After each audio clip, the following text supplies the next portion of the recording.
umunsi ni mwiza ni mukuru twagize n'Imana tubona umucyo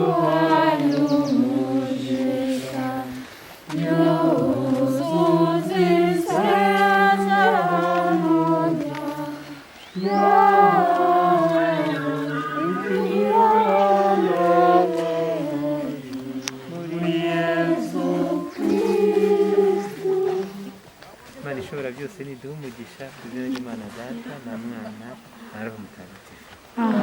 Tugende rero witeguye kugenda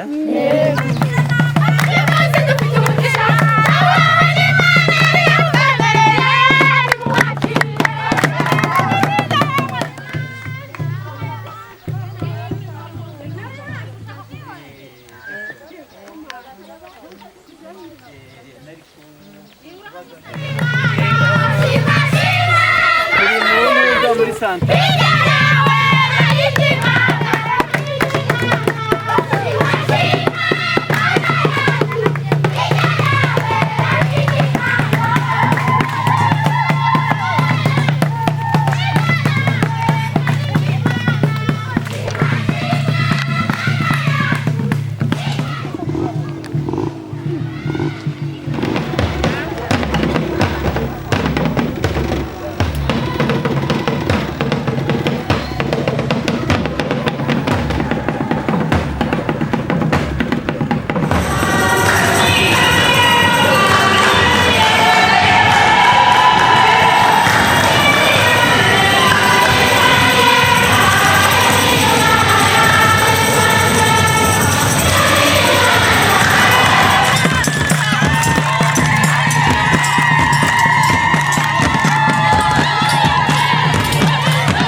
irenze kamere, inkuru ndengakamere, aho Imana ituye mu mitima yacu.